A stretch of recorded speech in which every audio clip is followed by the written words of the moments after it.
Hello ವೀಕ್ಷಕರೇ, warrior hub ಚಾನೆಲ್ಗೆ ನಿಮ್ಮೆಲ್ಲರಿಗೂ ಆಧಾರದ ಸ್ವಾಗತ ಸುಸ್ವಾಗತ. ಈಗಷ್ಟೇ ಈಶಾನ್ಯ ಭಾರತದಿಂದ ಒಂದು ಅತ್ಯಂತ ಆಘಾತಕಾರಿಯಾದ ಸುದ್ದಿ ಹೊರಗೆ ಬಂದಿದೆ.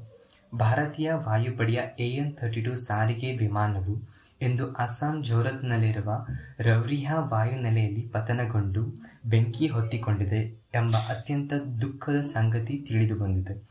ವಿಮಾನದ ಸಹ ಪೈಲಟ್ ಮಾತ್ರ ಬದುಕುಳಿದಿದ್ದು, ತೀವ್ರ ಗಾಯಗೊಂಡಿರುವ ಅವರಿಗೆ ಮಿಲಿಟರಿ ಆಸ್ಪತ್ರೆಯಲ್ಲಿ ತುರ್ತು ಚಿಕಿತ್ಸೆ ನೀಡಲಾಗುತ್ತಿದೆ. ಭಾರತೀಯ ವಾಯುಪಡೆಯ ಅಧಿಕೃತ ಹೇಳಿಕೆಯ ಪ್ರಕಾರ ಈ ವೇಳೆಯಲ್ಲಿ ತನ್ನ ದಿನನಿತ್ಯದ ಸರಬರಾಜು ಕಾರ್ಯಾಚರಣೆಯನ್ನು ಮುಗಿಸಿ ಬರುತ್ತಿತ್ತು.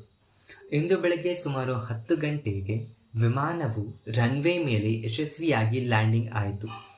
ಆದರೆ ಲ್ಯಾಂಡಿಂಗ್ ಆದ ತಕ್ಷಣವೇ ವಿಮಾನದ ಒಳಭಾಗದಿಂದ ಭೀಕರ ಬೆಂಕಿ ಕಾಣಿಸಿಕೊಂಡಿತು ಮತ್ತು ಕೆಲವೇ ಕ್ಷಣಗಳಲ್ಲಿ ಇಡೀ ವಿಮಾನವನ್ನು ಆವರಿಸಿಕೊಂಡಿತು.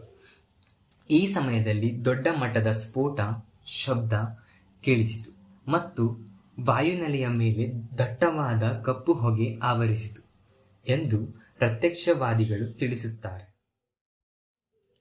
ದೇಶಕ್ಕಾಗಿ ಪ್ರಾಣತ್ಯಾಗ ಮಾಡಿದ 5 ಜನ ವೀರ ಯೋಧರಿಗೆ ಇಡೀ ದೇಶ ಕಣ್ಣೀರಿನ ನಮನ ಸಲ್ಲಿಸಿತು.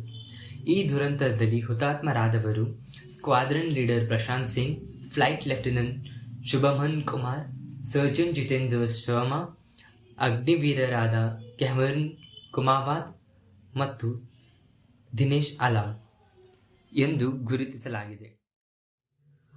ಅಪಘಾತ ನಡೆದ ತಕ್ಷಣವೇ ವಾಯುನೆಲೆಗೆ ಅಗ್ನಿಶಾಮಕ ಸಿಬ್ಬಂದಿ ಕಾರ್ಯಾಚರಣೆ ನಡೆಸಿ ಗಾಯಗೊಂಡಿದ್ದ ಸಹ ಪೈಲಟ್ ಅನ್ನು ಉರಿಯುತ್ತಿದ್ದ ವಿಮಾನದಿಂದ ಹೊರತೆಗೆದಿದ್ದಾರೆ. ಲ್ಯಾಂಡಿಂಗ್ ಆದ ತಕ್ಷಣವೇ ಬೆಂಕಿ ಕಾಣಿಸಿಕೊಳ್ಳಲು ತಾಂತ್ರಿಕ ದೋಷ ಕಾರಣವೇ ಅಥವಾ ಹವಾಮಾನ ವೈಪರೀತ್ಯವೇ ಎಂಬುದನ್ನು ಪತ್ತೆ ಹಚ್ಚಲು ವಾಯುಪಡೆಯು ಅಧಿಕೃತ ತನಿಖೆಗೆ ಆದೇಶಿಸಿದೆ. AN-32 ವಿಮಾನ ಕಳೆದ 4 ದಶಕಗಳಿಂದ ಭಾರತೀಯ ವಾಯುಪಡೆಯ ಅತ್ಯಂತ ವಿಶ್ವಾಸಾರ್ಹ ವರ್ಕ್ಹಾರ್ಸ್ ಆಗಿ ಕಾರ್ಯವಹಿಸುತ್ತಿವೆ. ಲದಾಖ್ ಮತ್ತು ಈಶಾನ್ಯ ರಾಜ್ಯಗಳಂತಹ ಕಠಿಣ ಗುಡ್ಡಗಾಡು ಪ್ರದೇಶಗಳಿಗೆ ಸರಕು ಸಾಗಿಸಲು ಇವು ಪ್ರಮುಖವಾಗಿವೆ. ಆದರೆ ಕೆಲವು ತಿಂಗಳ ಹಿಂದೆ ಅಷ್ಟೇ ಇದೇ ವಾಯುನೆಲೆಯಿಂದ ಟೇಕ್ ಆಫ್ ಆಗಿದ್ದ Su-30 MKI ಯುದ್ಧ ವಿಮಾನವೂ ಕೂಡ ಅಪಘಾತಕ್ಕೊಳಗಾಗಿತ್ತು. ಹೀಗಾಗಿ ಈ ಘಟನೆಗೆ ವಾಯುಪಡೆಯ ವಿಮಾನಗಳ ಸುರಕ್ಷತೆಯ ಬಗ್ಗೆ ಮತ್ತಷ್ಟು ಆತಂಕ ಮೂಡಿಸಿದೆ.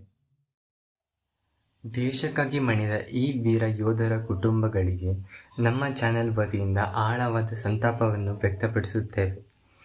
ಈ ಘಟನೆಗೆ ಸಂಬಂಧಿಸಿದ ಮುಂದಿನ ಅಪ್ಡೇಟ್ಗಳಿಗಾಗಿ ನಮ್ಮ ಚಾನೆಲನ್ನು ಫಾಲೋ ಮಾಡಿ.